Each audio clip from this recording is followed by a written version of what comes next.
Have you ever spent a lot of time looking in the mirror, finding all of your flaws, every dimple, or you think your stomach sticks out, whatever it is? And I definitely have been guilty of this because I used to be a bodybuilding competitor. And we are so fixated on our bodies as part of the sport. We're judged on our bodies. We're under bright lights and skimpy suits. And so we get in this habit of, posing in the mirror, looking in the mirror. And I know at times, I thought I looked heavy or fluffy, or I just felt like my stomach was sticking out. And then now I reflect back on pictures and go, oh, wow, I looked, looked really good.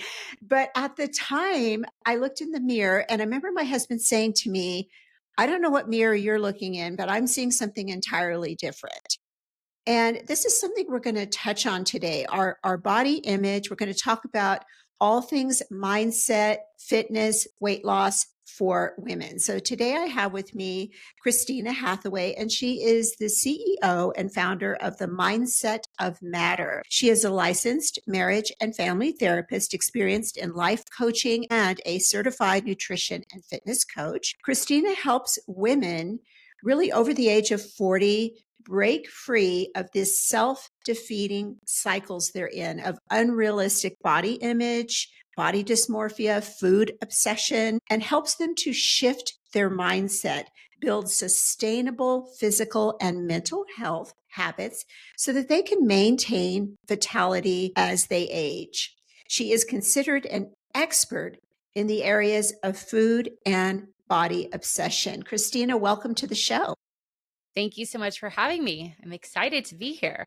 I am very excited. We were talking for the listeners a little bit off camera about how I had not really talked a lot about this subject of body dysmorphia.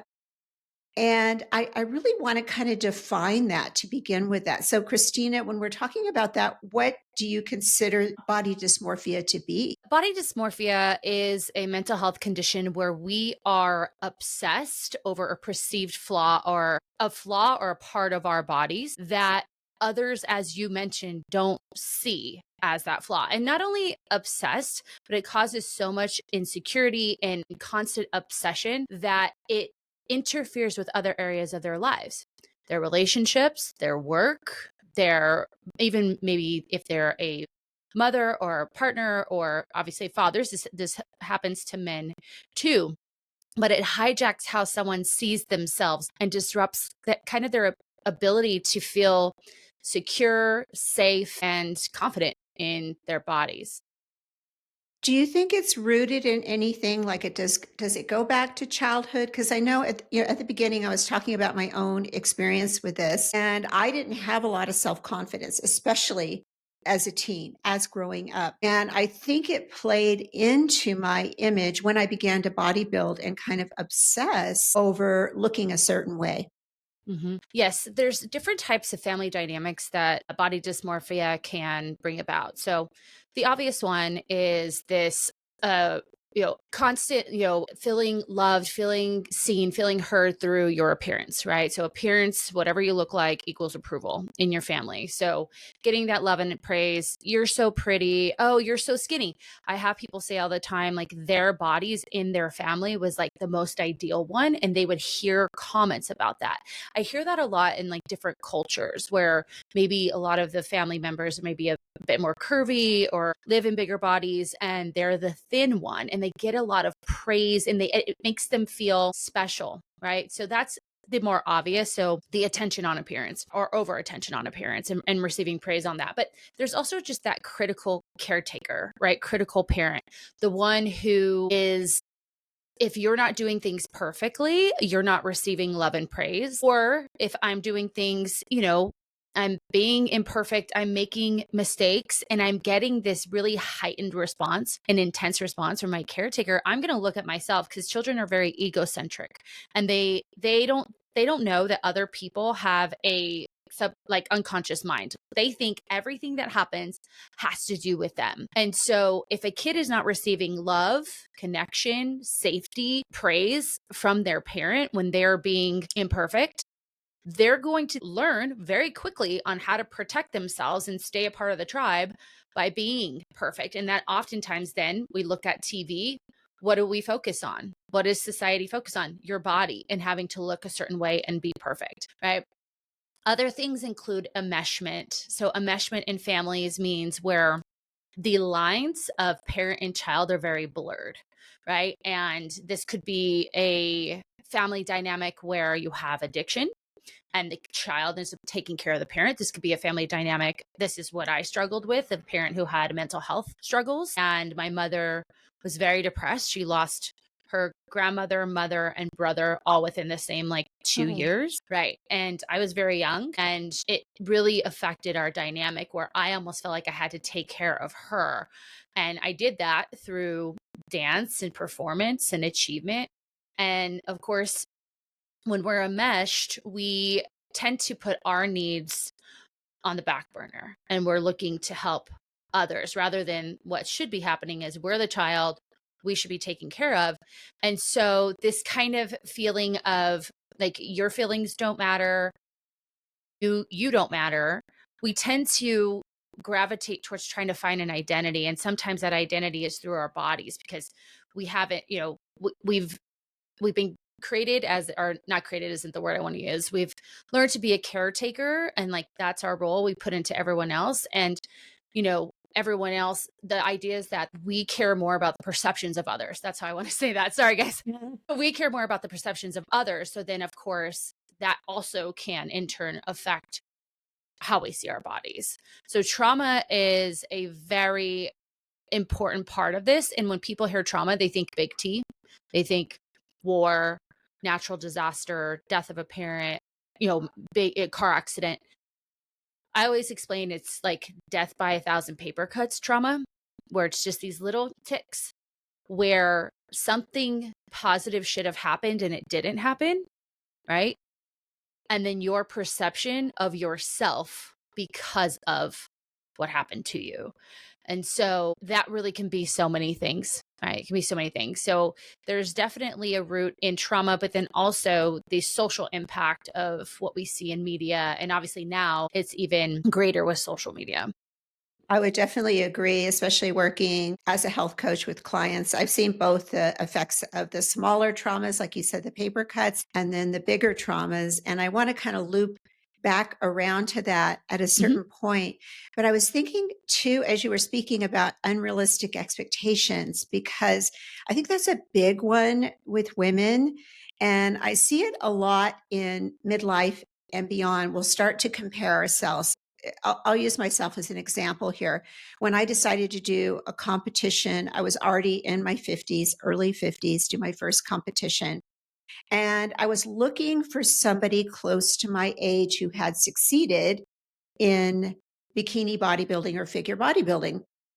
Couldn't find anyone at the time. Now there's a lot of them my age and even into their 60s, 70s. So I couldn't find anyone. So I kind of landed on a local woman, very beautiful, very successful competitor who was in her mid 30s. Well, problem was I was 51 at the time, 51, 52. And she had an entirely different body type than mine. I laugh thinking about how I had this expectation that in 12 weeks of competition prep, and I had never done a show, I was going to look like her. She's very tall. She's very big boned, naturally muscular. I'm petite. I'm small. I was several years older. I was so disappointed at the end of the 12 weeks when I didn't look like this woman. And I look back and I'm like, how silly is that? I wasn't ever going to look like her. We're completely different body types. Yeah. Well, one thing that's very important. I think that when I'm 42, so we look at women online and we say, we see them as fit, but we're not taking into consideration their age, their lifestyle. Most of the influencers that a lot of people buy their programs from are younger. That is their job, right? We don't know what's going on in the background. I know you probably know them too. So many people using extracurricular things, if you will, to look the way they look because they know if they can present their bodies in a certain way, then that's what sells. And then women feel like a failure when they don't match the expectation because, again, it's unrealistic. My body at 42 is not the body that I had at 32. And that's another thing I see women do and where they struggle. Going through perimenopause or the menopause transition in general, our bodies start to almost feel like they're working against us. Plus, we have these physiological changes in our, visceral fat, subcutaneous fat, our energy levels, even our libido. So we just don't feel as attractive. And think about that. If I always like to say, like, however you walk into perimenopause in regards to your relationship with your body, it's just going to exacerbate once you go into the transition. So doing work on that ahead of time is incredibly important, not just for that reason, for many other reasons. But think about that compounding. My body is changing physically, and what used to work doesn't work anymore. I'm looking at the 30-year-olds and doing their programs thinking that might be the thing, or 20-year-olds. It's not the thing. It's not working. So I feel like a failure. I don't feel like myself in my body. I don't feel sexual. So I'm not having sex with my partner and having that connection. So I feel gross, unattractive, unlovable, and it just compounds. Boom, boom, boom, boom. And no one's talking about that. No one's talking about it. And it's so, so important because when our hormones are changing, they change our neurotransmitters, including dopamine and serotonin. And so we also have these emotional mood changes and things going on. So it is just this recipe for disaster if we're not listening to podcasts like this or talking to a therapist or a doctor about these things, because the rate of depression, anxiety, in midlife is very high, and a lot of these things contribute to it. You hit on a really important point. Yes, it is very high. And I think depression, just in general, for women as we age, okay, you've got the menopausal transition, perimenopause, menopause, those shifts. And like you said, those neurotransmitters in the hormones affecting things. And then now in my 60s, I can say you have a different battle. It's Right. it's the battle of, oh wow, I'm getting older. And it really, you would think you would just like let it go at a certain point, but that's not. A great question for you. This is great. Yeah. So, as you get into your 60s, if you're someone who's struggled with your body, right, and you've done all the different things to change your body, and now you're in your 60s, and then the shift changes of, okay, I'm getting older. These are, however you want to think about it, whether you lived to 80, 100, whatever that looks like, how am I going to live the next decades of my life? Is there a grieving process, I wonder, around how you treated your body up to that point, now that you're seeing, like, I'm, the decades are getting lower and lower. That sounds really insensitive, but that's the It best way to does. say it. It's true. It's true. But you know what I'm saying? That realization of, wow, like, I've been treating this thing that's been with me this entire time really poorly. I'm wondering if a lot of women struggle with like a grieving process around. I would say yes. And I would say it's twofold. Yes, you look back and you think, oh, I should have, I should have, I should have, if I'd only done this.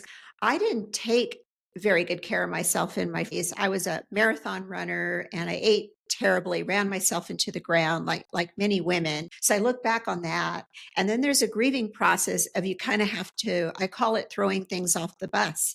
So maybe Love you that. maybe you can't do a heavy deadlift anymore or a heavy squat because you have back problems, joint problems. And then you're looking on Instagram seeing all these women and they're like, yeah, lifting heavy and you're doing these deadlifts. And I know for me that's been a bit of a feeling of loss. Like, oh, Mm, that part is gone. And I don't run like I used to. That part is gone because just various problems I've had with my mhm. back surgery, things like that. So, yeah, that grieving process is on many different levels. Yeah. The skin changes, the collagen changes. So, there's a lot going on here. And I think each decade demands something different from us. Right. And we don't talk about that. We think body image happens in college. It doesn't. Or like body image struggles, excuse me, happen Right. like in college. And then once you graduate, they're gone.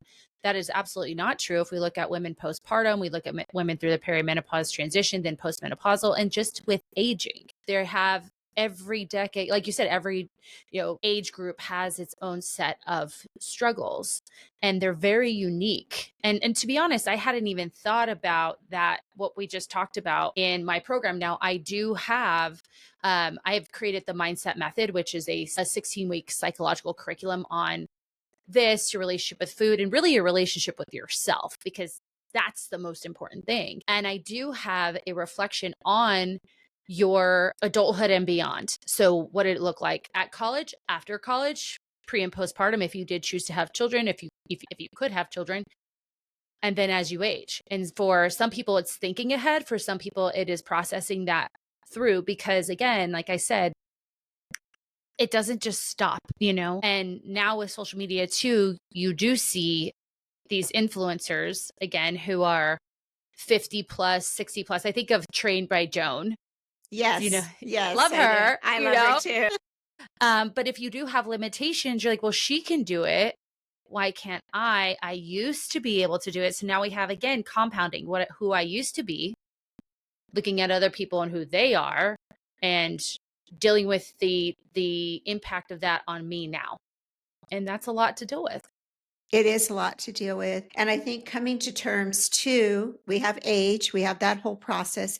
And then we have the fact that we're different body types. We're built differently. And it's interesting how I've done this. I'll want to look like somebody, like I mentioned before, totally different body type. Like she was more of that mesomorph, thicker, bigger boned, very fine boned. I even look at Joan and she seems a little bit, I don't know, I could be wrong. I haven't met She her, does. a little bit bigger Like bone more to broad me. shoulders. Yeah. Yes. Yes. And that's not me. It's long legs, long arms, naturally kind of lean. It's just a different look. And instead of leaning into our strengths, what do? We work against ourselves. Absolutely. We want to, and just going back to that conversation about the self, like we're looking, we give other people grace and we say, wow, look at them, look at all the things they did. And we don't give ourselves that same grace, right? Because we don't feel we're deserving of it for whatever reason. So that comes back to the paper cuts. We don't feel we're deserving of it. We feel like we have to prove ourselves. And whichever way we have chose to prove ourselves, whether that's overachievement, people pleasing, perfect fail thinking, that then obviously continues to grow and grow and grow if we don't do anything with it. And so we tend to, again, give those people grace. They don't have the same set of standards that I put on myself to be acceptable. They just can look like they look, and I have accepted them, right? But women specifically don't give themselves that same grace. And I think that that's why I talk so much about really understanding your relationship with yourself, because a lot of what we talked about, whether it's comparison, changes in your body, all of that, it comes back to what is my relationship with me? Because if I can connect with the fact that my worth comes from being alive. That's what I say, your worth is inherent. A baby is born. They don't do anything. They don't have a job. They're not skinny. They don't have a six pack. They're worthy. And that's true for everyone. It never went away. And so, being able to connect to your relationship with yourself is so important, and recognizing that too. Like I said, like, why do I have so much grace for others my age? Why do I allow them to be accepted in their bodies, but I don't accept myself in my body? Why do I do that? I love how you talked about the babies, and no, babies don't do that. They don't do shit, right? So right. That's what right. I say to my clients all the time, especially if they just had a baby. I'm like, they eat, sleep, and poop. And That's you love it. them like they're the most worthy thing, valuable thing right? So I think too, I always tell my clients you have to find a why. If your goal is a transformation of your body, weight loss, or not even weight loss, maybe you want to put on muscle, you want to have a different body composition. You have to come back to your why. And if it's centered only around how you look, that will not, I can attest to it, it will not last. You have to go deeper and an appreciation, I think, and love for your body, and change out of love and not out of punishment. punishment or not loving yourself. Right. Because a lot of the women I work with are not even close to that love, that's the goal. I tell them, okay, well, can we start respecting? Right. Because if I respect my body, I'm going to move it because our bodies are meant to move, but I'm also going to rest and allow it to recover. Right. Being disrespectful to my body is moving it too much or not moving it enough. Same is true with food. If I'm respecting my body, I'm feeding myself whole nutrient dense foods, but also going to have the pleasurable foods that I enjoy because that's also respecting my body. Disrespecting my body would be eating all, processed foods or being very like orthorexic even and being very clean eating and rigid and fearful of those pleasurable foods. So I like to start with respect and work our way up to this kind of loving, accepting, graceful relationship. You hit on such an interesting point that we could take the whole foods that we should be eating, we should have in our diet, but we can take that to such an extreme, which I go back to the bodybuilding because of course it's a strict diet to bring the body fat down. And the way we look doesn't always equate to our actual health. So there's that. We could be not very healthy because you see that with bodybuilding. You take the body fat down so low that the hormones are all askew and whatnot. If I recall, there was recently a death Yes, there was in indeed. at the Arnold, right? My husband Yes. and I were going to go to the Arnold this year because his company is actually just like a couple streets down from where it's at. Okay. Yeah, and so we were going to go and then I saw that and I was like, "Oh my gosh. I mean, that's terrible." I don't know if it had to do with like low body percentage, but I think what you said is key is the way someone looks doesn't equate to how healthy they are.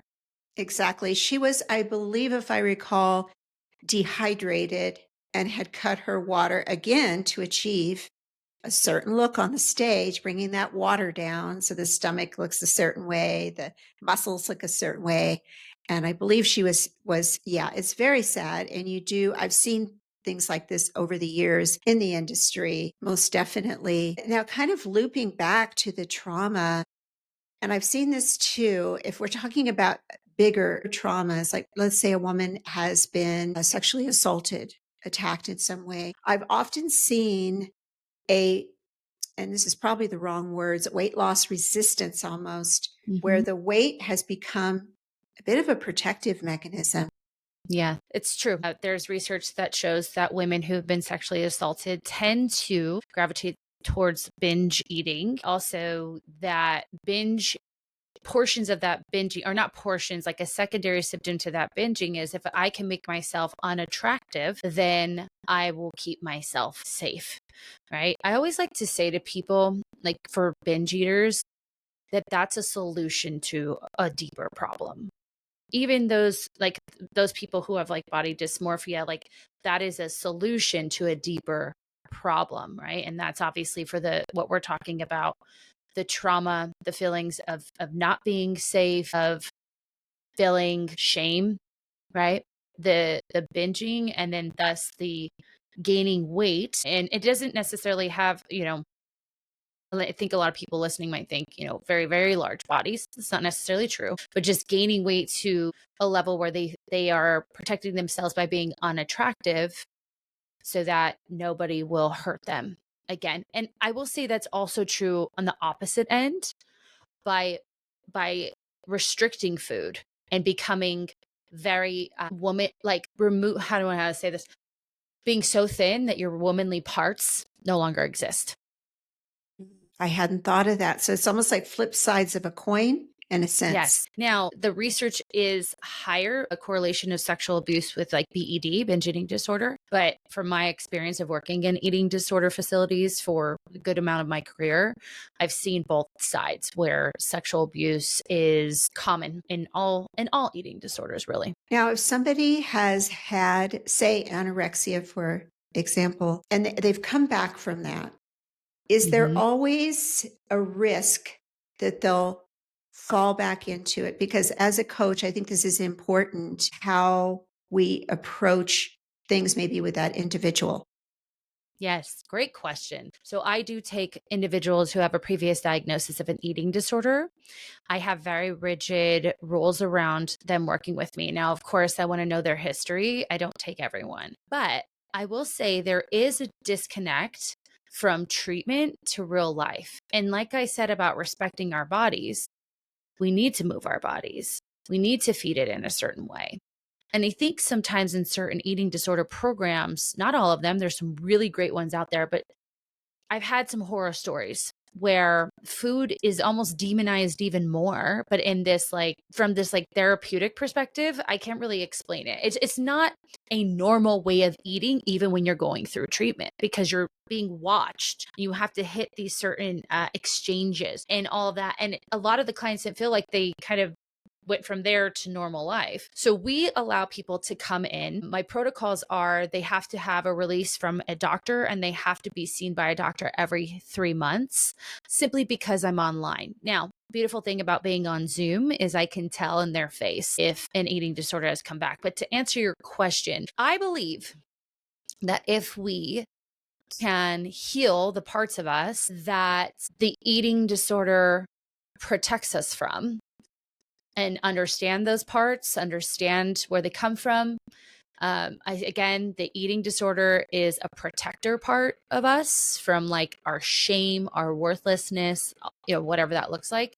I truly believe people can live regular lives. I think there's great work out there. However, we do have, treatment resistant anorexia as well. And that's someone who is going to struggle. And sadly, one of my clients I worked with a long time ago in an eating disorder outpatient facility, her mom did reach out and she had told me that she's still struggling and she's treatment resistant. That person's going to have a different experience than maybe someone who's gone through treatment or focusing on building muscle. That's one thing that I love to do with individuals with a previous eating disorder. Sometimes even they will track food, which people in the eating disorder world are going to be like, what? What are you talking about? I'm like, listen, if I can get her to eat 2,500 calories a day by tracking food, guess what? She's well, she's fed, she's energized, her hair's not falling out, she has her period, she can strength train, her metabolism's rocking and rolling, she feels confident, she feels amazing. So if that's how we got there, that's how we got there. I shouldn't say I get shit for it. In my head, I get shit for it. Sorry, can I cuss on this?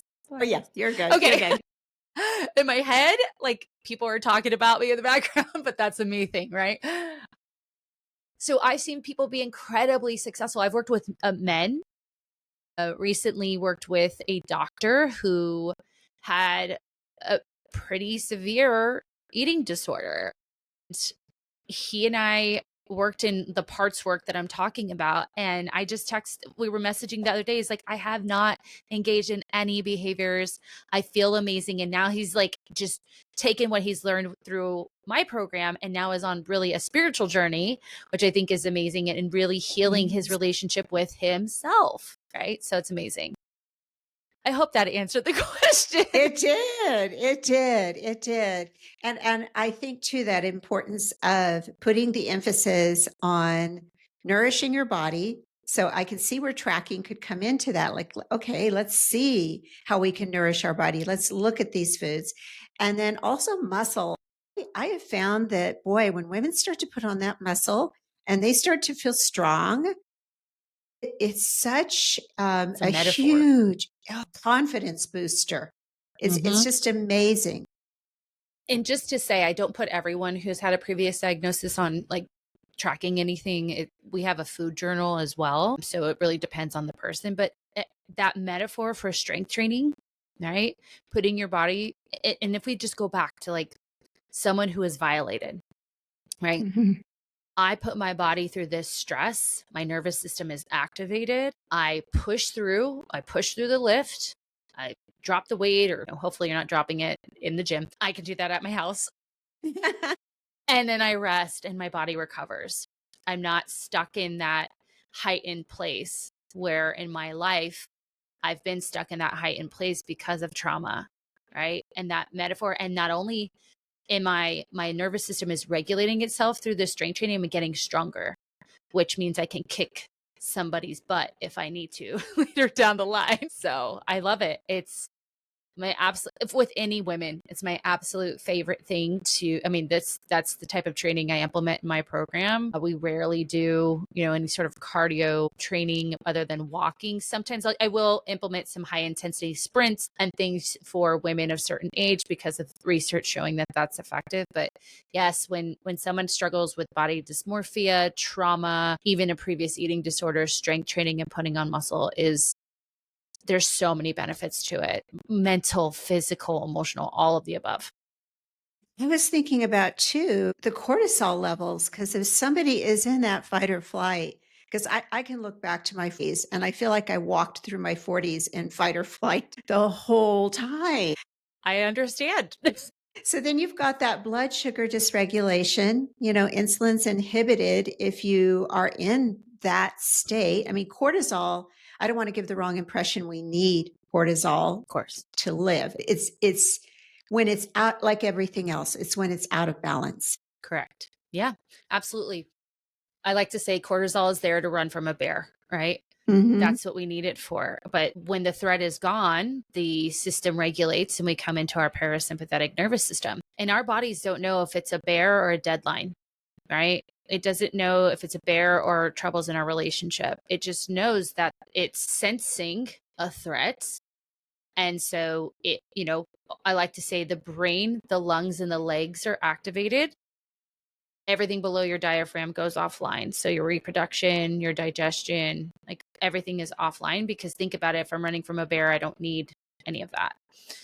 Cortisol or norepinephrine, or your stress hormones are activated. And again, if the threat leaves, then I come back down into the parasympathetic. But in our fast day and age, it doesn't leave. Our brains don't see the threat leaving. So we get stuck with those like constantly heightened cortisol. And for women, especially women my age and older, think about that. The thing about it is pregnenolone, right, is the mother hormone that then makes our estrogen and testosterone. And when we need more cortisol because we're constantly stuck in a heightened place, it steals, like, it basically, pregnenolone, instead of making estrogen and testosterone, goes and makes more cortisol. And so that in itself causes a slew of issues.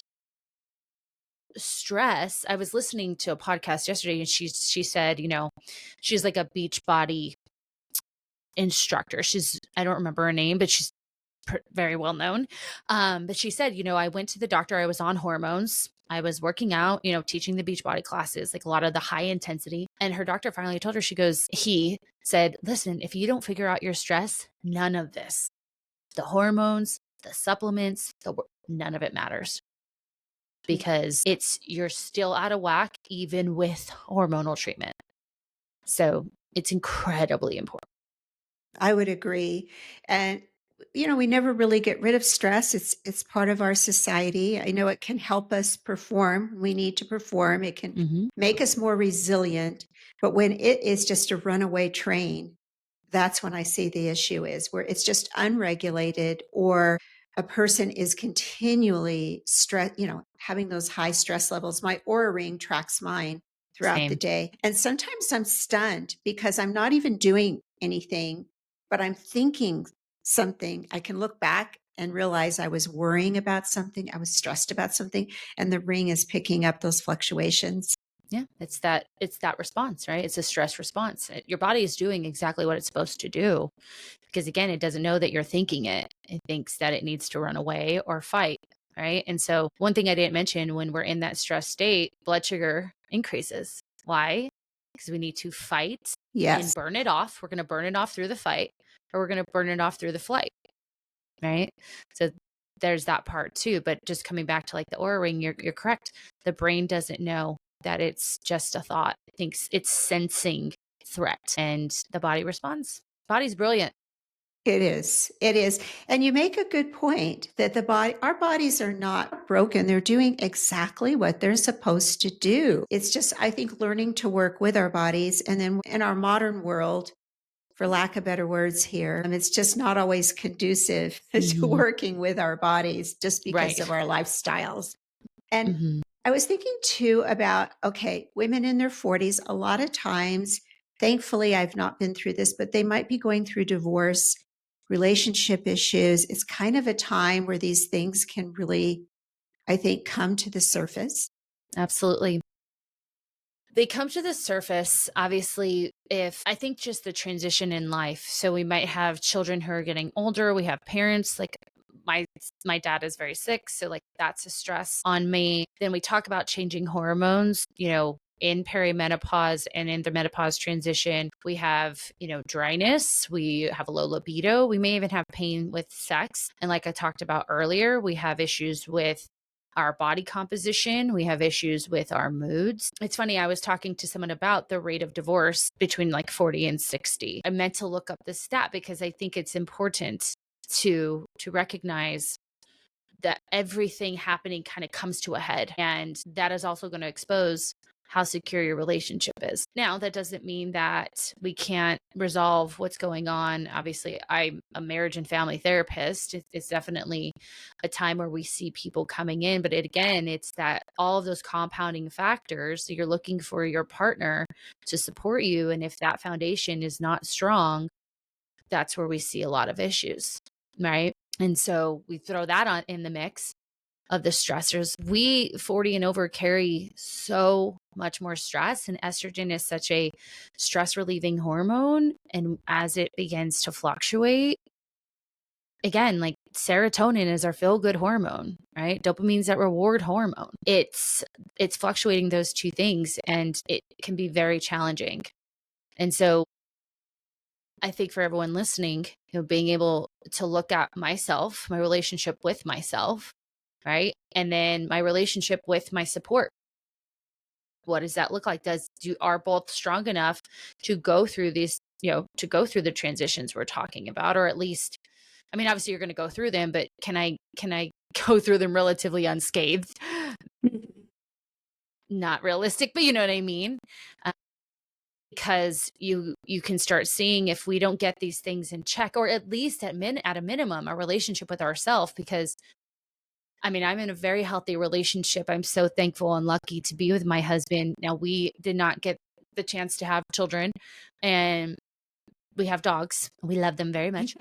And I know no matter what happens, and we've been through conflict, especially in the past 6 months, like I'm okay. And I know that for me, right? I know for myself, I'm going to be okay. I have a very strong spiritual connection. I'm going to be okay.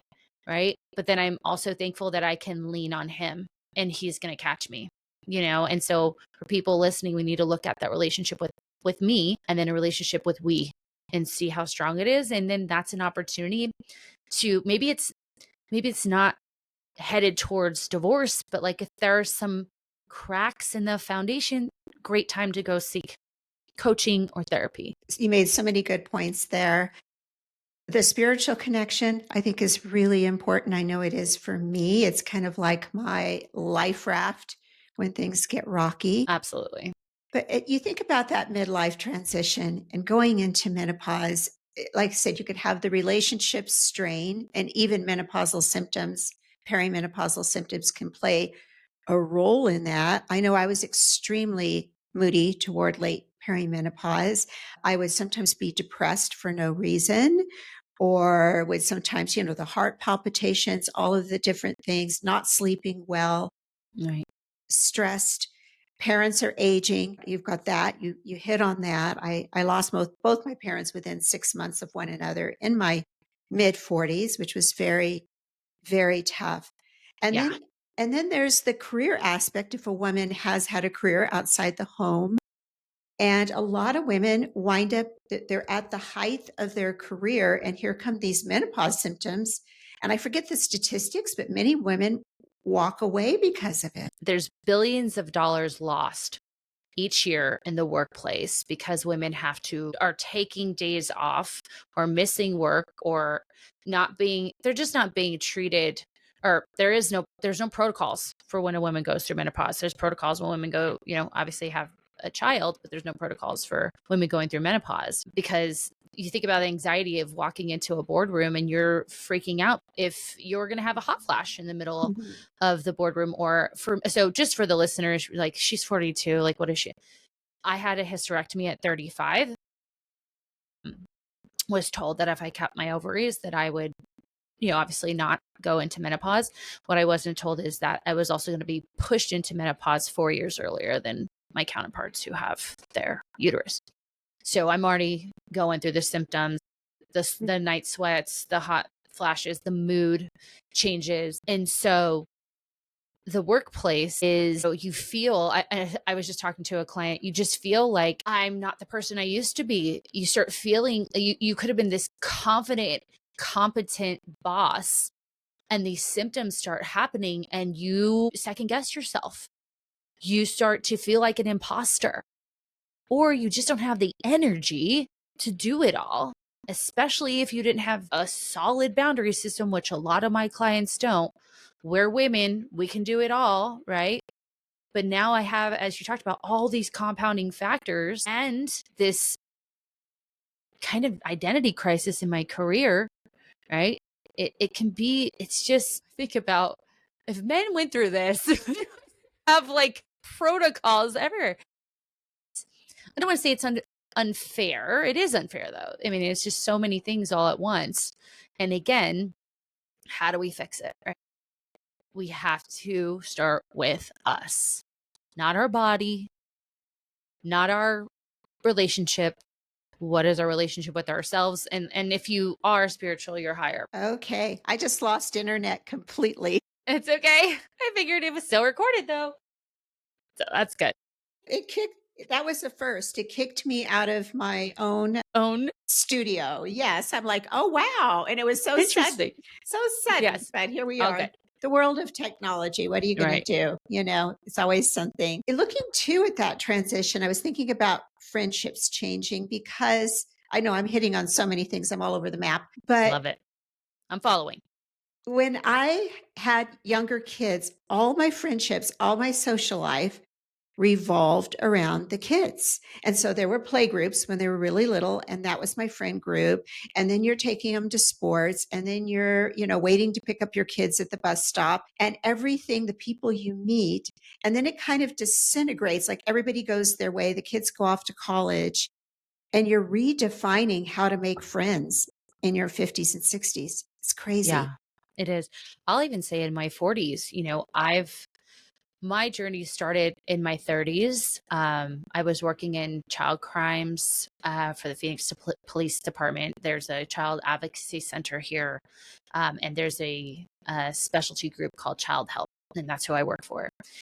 And I didn't do any of my own work before becoming a therapist, and I specialize in trauma, specialize in attachment and eating disorders. Let's just choose the hardest things. I might as well have gone into addiction too, right? So I had all of my stuff come up then, and I chose to do something about it. But as I redefine myself now, I'm seeing just naturally friendships kind of go. I think of it like a shedding a new skin. And I feel like as we get older, our groups kind of get smaller and smaller and smaller. And right now my group is smaller. However, it's the highest quality people that I've had to date, That's encouraging. It really is encouraging. Like there's less, but the quality is more. Right. And I tried to make some friends. There's a lifting group here right down the street from my house. But unfortunately, I like to work out early, and the 5 a.m. is the class I went to, and there's only one other person in the class. I was like, that doesn't work. So I am a part of like entrepreneur groups that are all women. I signed up for this new thing called Base. It's a membership, and you have to go through like an interview and stuff. So we'll see how that goes, because I definitely do want to meet new people and allow them to meet this version of me. Because I also find as you evolve, some of your friends still see you as that version of you. Ooh, right? Yes. And that can be tough. Well, think about the mom groups. I think about some of my friends who are moms when a lot of it has to do with alcohol. Yeah, sure does. And like I've recently become sober-ish, as I call it, But I don't have kids, so I don't have the mom groups. But I think of, what if someone wanted to walk away from alcohol? What if somebody, is focusing on their business more, or like whatever it is, and they don't associate with as that person? Are the friendships strong enough to evolve with you? And then the ones that are, again, are those higher quality friendships. The ones that are not are those friendships for that time in your life. Glad you brought up the alcohol soberish lifestyle. My husband and I, at the first of the year, 1st of January, went completely alcohol free and don't regret it at all. Feel so much better. I feel free. Yeah. But it does change the dynamics of all the relationships where you would get together and have a glass of wine or meet for a cocktail. It does change those dynamics. I will say that for sure. Yeah. I'm lucky. I live in Phoenix, Scottsdale area. There's a lot of restaurants that do mocktails and have a lot of non-alcoholic drinks. I've not had alcohol and this is recent. So it's for 2 months. And I absolutely love it. I was just tired of it kind of defining everything we did. It's like, oh, it's a nice day. Let's go get a drink somewhere. Like if I'm going to teach people to have a good relationship with themselves, I need to do it too. And so I'm not going to say I'm not going to drink. Like, we're going to Mexico this weekend, and I'm like, I'm having this identity crisis, or not identity crisis, just crisis of like, do I drink? Do I not drink? Do I want? And I finally just decided, if you want to drink, have a drink, but also have your non-alcoholic stuff there too. And so that's how I'm walking into it. I'll let you know how it goes. I think that's a great way to be. I think it's Annie Grace with this naked mind, who says, I can drink at any time. I could have a glass of alcohol at any time, but I just choose not to at this time. And it takes some of that pressure off. And that's kind of how I went into it too. Like, I wasn't making any big promises, but then felt so good. But yeah, you get all those first times. The first time you fly somewhere, the first time you go to resort, the first I had time. brunch with my girlfriends the other day. Oh, Check that off. I went out of town with my husband to a place called Whiskey Row. Checked that off, right? And he's been so helpful. He drinks only like on some like occasions, like that occasion, because we had other friends there. So if I'm not drinking and we're the only ones together, he doesn't either, which is nice. So it's helpful. it is. That support's very helpful. Now, I know you have a hard stop, so I want to be respectful of that time. So as we wrap up, a couple of things. Was there something we didn't talk about you'd like the listeners to know, and how can they work with you and learn more about you? Yeah, the one thing, my slogan in my company is, what you say in your mind, you see in the mirror. And I believe that wholeheartedly, because what a lot of people do in this industry is focus on behaviors, behaviors, behaviors. But if we don't understand the reasoning why we do things, the change is not strong enough. I truly believe like your beliefs dictate your behaviors, that dictate your outcomes, that dictate your feelings, that reinforce the behaviors. So really understanding your relationship with yourself is incredibly important. That's going to help you understand why you do the things you do. And it's not another diet. It's not another exercise program. It's the relationship with yourself, if I haven't said that already. You can find me. TheMindsetOfMatter.com is my website. I am launching a Mindset of Menopause cohort, and I'm focusing both on the mental health and physical health side of things, utilizing more of Dr. Mary Claire Haver's inspiration, as well as Dr. Stacy Sims. Yes. And so that there'll be information on that. I recently, I used to have a team of coaches, and now I've brought it back down to me. So we're working more cohort style coaching than one-to-one, but there will be an option to do one-to-one as well. But you can find all that information at themindsetofmatter.com, or you can follow me at Mindset of Matter Coaching on Instagram, or Mindset of Matter on YouTube and TikTok. Wonderful. Wonderful. I think. I need to have a sticker here to remind me of the names. I know. I'm the same way, but we'll have it all right in the show notes. I always double check. Thank you. What's in your bio and your website and whatnot. Christina, thank you so much. This conversation has been so fascinating, and boy, the time just flew. So thank you for coming on the show. Do it again. Yes, absolutely. Because yes, I still have a load of topics we could dive into. We'll have to have you on the Mindset Mirror Connection. If people are interested in another podcast, that's my podcast as well. Yes, I would love to. Yay. Good. So, to our listeners, go ahead, check out Christina's program, her podcast, all of the good things. And wherever you are in the world, we wish you every blessing. Bye for now.